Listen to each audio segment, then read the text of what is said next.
Mike Rogers Show. Mike Rogers here with you. And today, once again, we have the very special future superstar, Miss Beck Black. She's a poet. She's a singer. She's a filmmaker. She owns a film production company. She does everything. I think it's called multi-hyphenate. Isn't it, Beck? Multi-hyphenate? Yes, it is. And it's also called Renaissance Soul. Oh, that's great. So anyways, everybody welcome Miss Beck Black. Also, before we get started, subscribe and like this video and go down below for links, because I got links to Beck Black's videos. I got links to her webpage. I got links to all sorts of things. So just go down there and check that out. So anyways, Beck, yesterday, we talked about so many interesting things. It was really good. And if you want to see yesterday's interview, the link is down there. Yeah, I hope it's okay. I'm wearing the same shirt you are too. We promised each other that we would do this. Well, we slept together in different places. So to not put it, yes, in the more exact way. Okay. Yeah. So you mentioned yesterday that you do a radio show called Beck Black's Beach Shack. Yeah. Well, Oh yeah. Wait a minute. How you're doing films? You're doing videos. You're doing music, and you're also doing a DJ. Yeah. So tell us about Beck Black's Beach Shack. So, well, it all started last year. I often frequent this island. It's called the Bermuda of the East. It's called Ocracoke Island, and they have a community radio station there that's FM. Mm-hmm. I was on there for an interview. I was on the island with my mother vacationing, and they said on air, you ought to just have your own show. So in January, I took them up on it and started broadcasting from Ocracoke Island's 90.1 FM tower, Beck Black's Beach Shack, on Wednesdays at 1 o'clock Eastern Standard Time, 10 a.m. Pacific, and on Saturdays at 5 p.m. Eastern Standard Time, 2 p.m. Pacific. WOVV.rocks is the website, and then it's syndicated to Florida, Flagler Beach, with Mr. Vern Shank from the Cherry Drops. He owns a station there. Wow. And so my broadcast on Saturdays at 6 p.m. out of Florida, Eastern Standard Time from Flagler Beach Radio. So it's on 2 different FM towers 3 times, and I'm looking at possibly syndicating it from there. So if anyone's interested. Is it also available on the internet? Yes, it is. Then it goes to a podcast available on Mixcloud, and you'll find Beck Black's Beach Shack on the Mixcloud with podcasts, and you'll see all the episodes as soon as it airs on FM radio. I then upload it to the podcast. Actually, my wonderful assistant, Craig Cermak. Hello, Craig. Thank you for all that you do for me. He's the engineer for the song. For the show, he helps me mix it, and then we send it off to the universe via WeTransfer. So there you go. Wow. So, on this show, Beck Black's Beach Shack, what kind of music do you play? What do you talk about? What's it about? Well, I'm genreless, and so is the show. Mm-hmm. Each week, there's a little theme. So last week it was heavy metal. Mm-hmm. This week I've interviewed Paul Koff, the lead singer of The Seeds. So I have an episode called The Seeds. The week before that was called 1980. So it was all the hits like Diana Ross and the SOS Band. Wait. I've interviewed Sky Saxon a long time ago. Wow. Yeah. Whoa. That was, God, that had to be 25 years ago or more. And you'll hear that interview this Wednesday with Paul, him talking about how he performed at South by Southwest, met Sky Saxon, and Sky Saxon tapped him saying, if anything ever happens where I'm not able to sing these songs, you're it. Wow. And that's going to be an interview coming up. So is it all just music and you don't talk or what? Well, sometimes I do interviews, not a whole lot. Like I did one episode where it was my friends, and I wanted to support all indie bands and have my friends say a little something about their music and from all over the world. Most of the times it's just music. Sometimes it's 1950s. I did a blues episode because I was a blues singer. Of course, I wanted to do all prior to 1960 blues songs. So I have a jazz episode. One episode is called That 70s Show, or you know what I mean? So I just try to do something fun every week. I even try to educate myself. I learned about heavy metal this week. I became a fan of Slayer and Judas Priest since I did the show. I did a psychedelic show recently, and just learning about the Beatles' influence on Donovan and how George gifted him a tabla and the lyrics to Hurdy-Gurdy Man. You know what I mean? So every week I try to learn things, and then I talk about, but I don't want to talk too much. Yeah. That's what I don't want to do on the show. It's my art form of a 30-minute show. So it's only 30 minutes, and to me it's an art form from start to finish, from the keys to the beats per minute to, you know, even if it's a story. So. Wow. That's really cool. So can you email me the details of what the station ID is and the Mixcloud link and the times and dates? Because I don't edit this thing. I send it to Japanese staff, and if it's not right, then they'll 100%. get mad at me. And Mike, I would love to have you be a guest on my show soon. So let me know. No, I can't be on a guest with Paul Koff on a show like that. I'm not famous. I would actually really like to do a show where I showcase indie talent from Japan and from Tokyo and different artists that you love to play. And so I would actually love to do a show just to show the world, you know what I mean? Because like people are listening at the Outer Banks on their FM radio dial in Florida. They need to hear the showcase of artists from all around the world. Yeah. And that aren't necessarily all mainstream or the classics. I really love to incorporate indie artists into my show. And I also have celebrities stop by the show. Mr. Corey Feldman, one of my dear friends, I did a show. He was my theme, so I did some Lost Boys, a theme song by Gito Mac. And then I played Corey's latest song and had Corey do a VO and stop by the Beat Shack. So it's always a lot of fun. Wow, that's cool. So I want to talk to you a little bit about internet radio. And, you know, I personally believe, well, and a lot of people do, other people do, too, the future of radio is in internet radio. But there's something about some internet radio stations that just really confuse me. Like some internet radio stations play the same music that corporate FM radio plays. And I just cannot understand that. You know, like they'll play Justin Bieber and Bieber.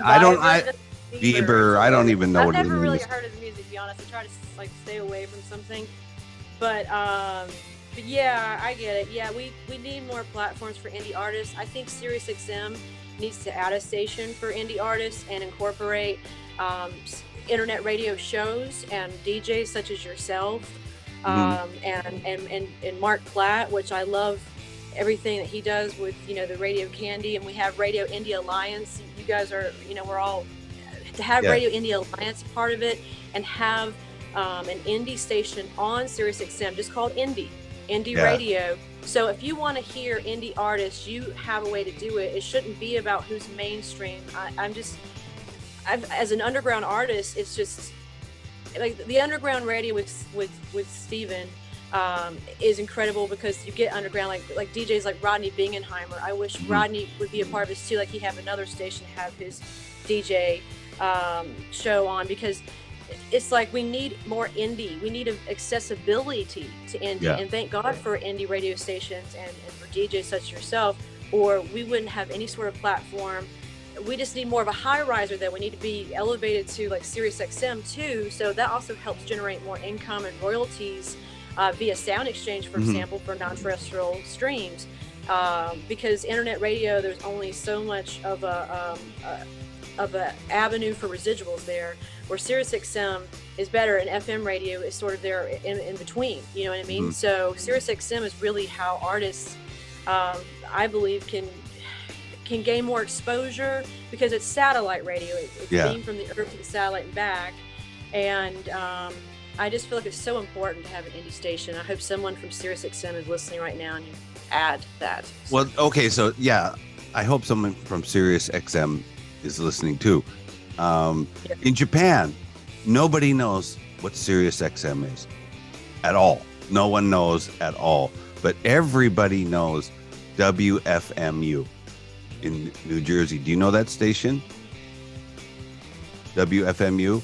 No. WFMU started in like 1958 or something like that, and it's like the world's biggest, most famous free-form radio station.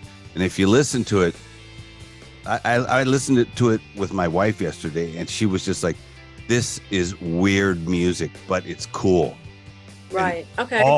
All they do is just really weird Indie music, and when I say weird, it's just you might hear like the Beatles, like Hello Goodbye or whatever the name of the song is, done by like a sitar orchestra. Right. And that's the kind of music they play. And I'm on that station, and I'm very happy with that. And well, great. Good. You should try to get your show on that station. Can you do an introduction for me? Yeah, no problem. Okay, cool. Mr. Fab. The boss's name is Mr. Fab. Nice. Well, hello, Mr. Fab. I don't really know his real name, but this is a cool station. And when you get off here, just go to wfmu.org/sheet and just check it out. And you'll hear the weirdest music and the most unusual music, but they have such a hardcore audience. And the audience is people who listen to WFMU. I have been told it's kind of like a secret handshake between people who really, really know music, you know? So, yeah, I'm going to send that to you as soon as we hang up here. So, okay. All right. So we're Beck Black's Beach Shack. So, tell me about more defined about your music career. How did it start? Who have you worked with? What's going on with your new record? Just tell us about that. Okay. Well, first of all, I released Hollywood Boulevard last year. September, and you guys can all find Hollywood Boulevard, the album, on www.beckblack.com.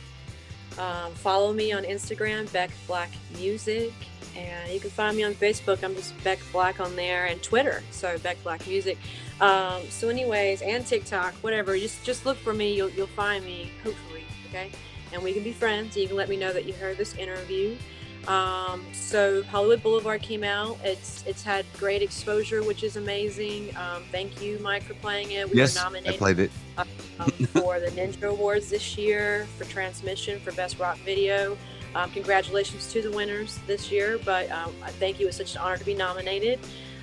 So I've been working with an amazing artist named Justin Smith. He directed that music video for transmission. We actually filmed it in my garage, of all places. You would never kidding me. be able to tell. No, you know. So, we have a new music video coming out soon called Puppet Show. I had a marionette designed to look like me, and so it's a sort of symbiotic relation of video to me being a marionette. And a statement that we're living kind of in a puppet show where other people pull our strings and other things. Yeah. So that's happening, and we're going to be completing the video, Hollywood Boulevard, soon after that, and that will be a completion of the album from 1 year, one whole year, because as an indie artist, it's a little difficult to afford all the PR you need in order to have a big, a big reception, global reception of it. So I released it slowly at a time, one single at a time in advance, in the album and the videos. So that was my process with that. And then I'll have a brand new song coming out called Airplane Mode, and we are in pre-production for that music video right now. And that has more of a San Francisco sound. I did that with an artist named Darwin Meaners.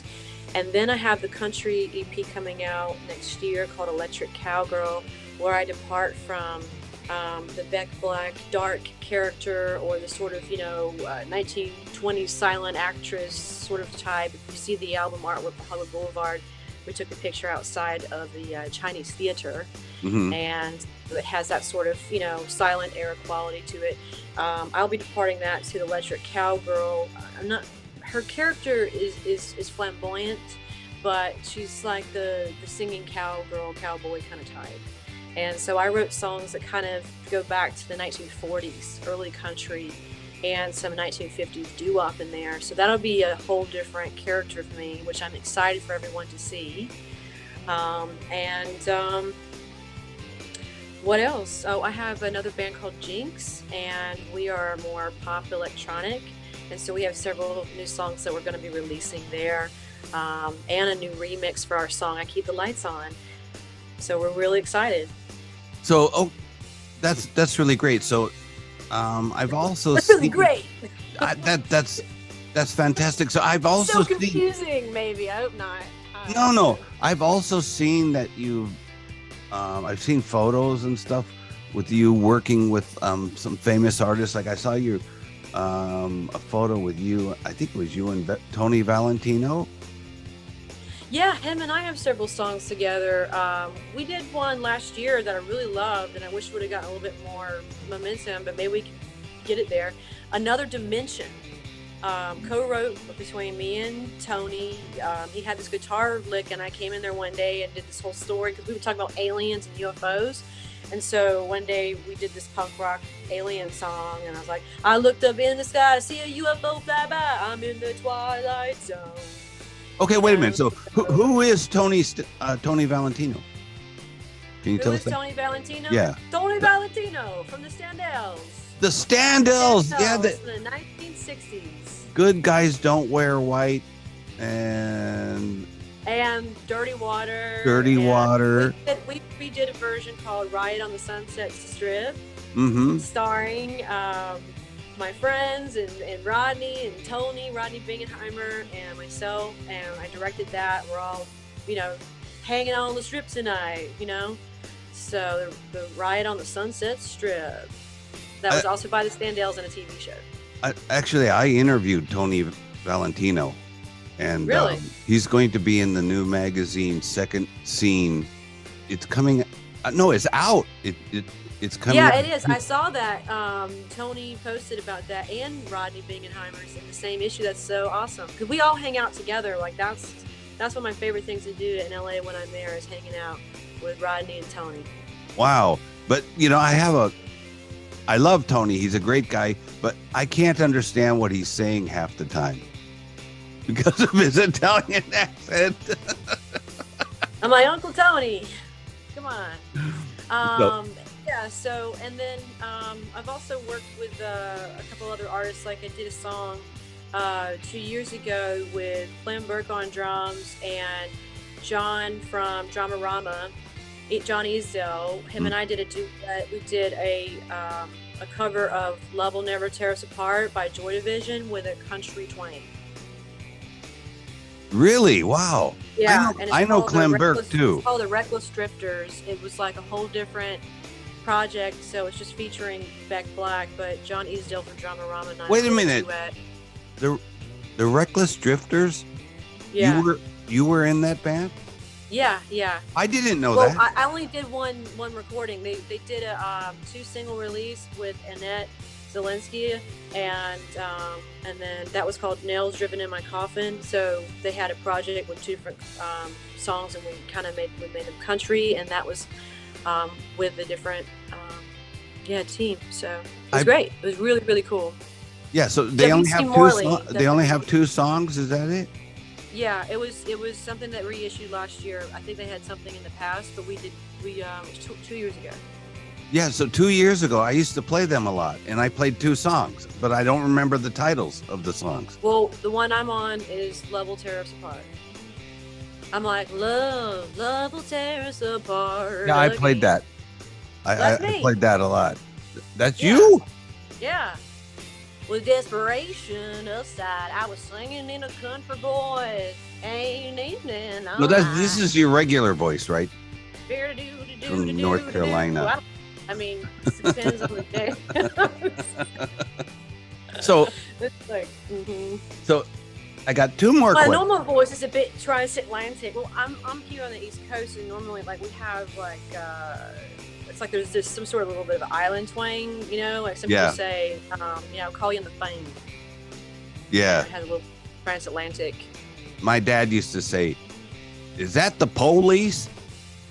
Oh God!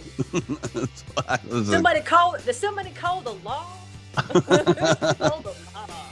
So can you tell us, like in Japan, there are very few indies labels here, but a lot of bands put out their record. I mean, it's getting bigger, much bigger than it used to be. Even 5 years ago, it's 10 times or 20 times the size.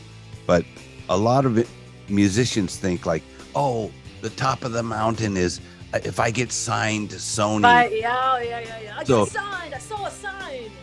So what do you think about major labels versus doing it in indies and DIY? Of course, I love DIY, but I don't think about it.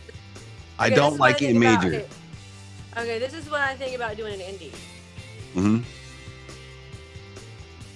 This is what I think about doing it major. And this is what I think about doing it yourself. There you go. That's good. You know, I think that major labels, and I can't figure out why, have a real good knack at screwing things up. I'm not going to say anything. This is why I just go like this. Yeah. Okay. So I said it. Yeah, I said it. Beck Black did not say it. Beck Black loves everyone. No. And look, and this is indie. This is indie label. You know, it's like, what are you guys really going to do for me? You know what I mean? So it's just, I think the biggest thing we can say right now, you asking me this question, is me just telling everybody here. Okay, one thing. Learn the music business. I get it. You're an artist. If you're listening right now, you're an artist, you're in music, you're in film or whatever, especially if you're in the music industry, learn the music industry. Learn what writing means. Learn what publishing means. Learn what mechanical royalties mean. Learn what sound recordings, owning a sound recording means. Learn what these things mean, because everybody, they don't understand. They're like, oh yeah, like here you go. Here, oh, you want writing credit, but you didn't write anything. But I'm your band member. Then you give your writing away, and then years later, it's like this other person wrote it and they didn't write it, but you didn't know what you were giving away, and you're like, oh yeah, cool. So I'll give you publishing, and you don't know what publishing means, and you don't even know that, you know, publishing's in perpetuity. I mean, learn the music industry, learn what a sound recording is. Like, I have so many artist friends that come to me for advice. They're like, what do I do? They want 20% more. I'm like, 20% more of what? They're like, what can they have? I'm like, I've already writing, publishing, master sound recording, mechanical royalties. Like, get it straight what people own. Have a work for hire agreement there, like in your phone, in your files. Have one that you can print out and have people sign. So if you can't play guitar or violin, you have a work for hire agreement right there saying for X amount of dollars you are playing on this, and this is what you get. Be smart. You know, there's no era. There's no room for error, and I have had to learn this through this music industry. On top of owning a film company, being a radio DJ, being an actress, being a writer, being a musician, being a good daughter to my mom, like being everything, I've had to become a music attorney almost. But I'm not an attorney. I'm not part of the bar. I haven't done the test. But I'm almost interested in going this route, because there's so much that we don't understand as artists, and I see so many of my friends not understanding it, and maybe you listening right now, you didn't even know anything about this. So I think the most important thing you can do as an artist in whatever spectrum of art you're in is to learn the business administration, learn the business about what you are an artist within.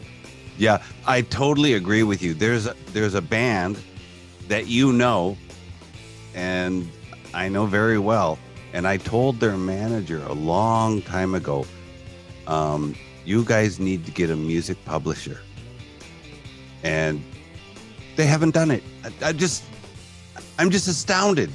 And it's like, if you have a music publisher, then they can get a contract with, like, you know, a Japanese music publisher maybe, and then the Japanese music publisher can sell your song to like Toyota. And but why would you need a music publisher for that? You would just need someone to do licensing sync. Yeah, but somebody has to speak Japanese in this country. Oh, okay. So, you know, I just told him, like, you need a music publisher who has connections with Japan. I know a guy, and I don't want to say his name, but he made $16 million on making a song for Toyota. On making it from scratch. Making it from scratch, and Toyota bought it after it was released. And they've used that song for like 10 or 15 years. So I have heard he made $16 million. That's much more than he makes on his, you know, making records and putting stuff like that out. He's very right, but that's why you want to be careful of who you assign writing and publishing masters. That's right, of course. That's why you need to know the business. It being licensed, yeah, that's why you need to know the business. So, you know, there's so many ways, other ways besides plucking the guitar, that you guys can make music, make money in the music business. Right. Which comes to touring for me, which is the thing that I don't understand. I don't have a booking agent. I would love one. I want to tour. I want to be playing in Japan right now. I want to be playing all over Europe, in South America. Like, I want to be playing all over the world. Unfortunately, I don't have a following, and I don't have a booking agent, and the booking agent is going to look at my following. Yeah. And so that's another thing. I can't help you with that, because actually I know booking agents, but they're like big, like in Europe. You know, Steve Strange and people like that. Do you know who they are? Anyway, I think I do. Yeah, so they're big in Europe, but you couldn't come to Japan now anyway, because they're not letting people here. Oh, okay. But I mean, soon, you know what I mean? Because I want to get the exposure and be, you know, face to face with everyone and perform, because that's the biggest thing for me is perform. I'm a performer. Mm-hmm. You know, I'm not just sitting here like having to figure out, okay, what's music law? Let me go do this. I want to perform, you know, and I want to like just feel like I'm like, it's the theatrics, you know what I mean? Like, that's so important for me, for the part of me. I need that, and I feel like it's not happening, but I think a lot of people can relate, because it's within the world. There's just not a lot of, I mean, like, I played the first show post-pandemic in Hollywood. The first rock show was at Bordner's last year in June, and we were the first to, like, everybody finally came out, you know what I mean? Mm-hmm. And they had just lifted a lot of the mandates, and we were the first rock show in Hollywood, and LA Weekly did an article about it, and Music Connection, which was really cool. But see, that's, you know, I feel like I just need to be back on stage. But the thing is that there's so many facets of an artist, and you just got to learn each one and just keep going. So if you're not performing, then I'm learning law. You know what I mean? And I'm learning about how to do all these different things, because I've had managers approach me. They want to manage me. I'm like, what are you going to get? 10% of what? You know what I mean? Like, I'm trying to find the right licensing company. And I want a booking agent, but I'm also trying to build my following. And that's a whole nother job in itself, is just to sit there and tweet all the time and post on Instagram and Facebook, and 20 people might like it, and maybe one day 100 people. I can just say, hey, I saw the movie Elvis and I was all shook up, and 100 people like it. But if I say, listen to my radio show, maybe like 5 people cared. So it's like, I don't even know how to break into this industry. I have all this street cred. I mean, I've even recorded a song with a Beatle, but I mean, I have no cred online. I'm like a little, you know, like little tiny amoeba within the universe. Well, it's the same thing. It's the same thing with this show. I mean, I just started this show like 6 weeks ago, but I already have like 520 subscribers. Amazing. So that's good. But anyways, okay. Well, that's all the time we have for today. And I'd really like I'd really like to thank poet, singer, filmmaker, owner of Blue Sky Productions, Miss Beck Black. And good luck, Beck, for your new record that's coming out. And thank you so much for the advice. You're a great talker. You're very interesting. You're you're one of the top two. You're top two. Really? Yeah, Whoa. so far you're top two. Thank Absolutely. you. Right. This week's number one, you know. Hey, whoa. So if you like this video, go down here and subscribe and like, and then also see all the links to what Beck Black's doing and watch her videos and click like to that. And we'll see you back here tomorrow with another interview with someone, well, maybe not an interview, but anyways, back here tomorrow with another great interview with an interesting person. Thank you, Miss Beck Black. You've been fantastic. Thank you, Mike Rogers. I really appreciate you. Thank you so much. You are fantastic. Okay. Talk to you later. Bye. Talk to you later.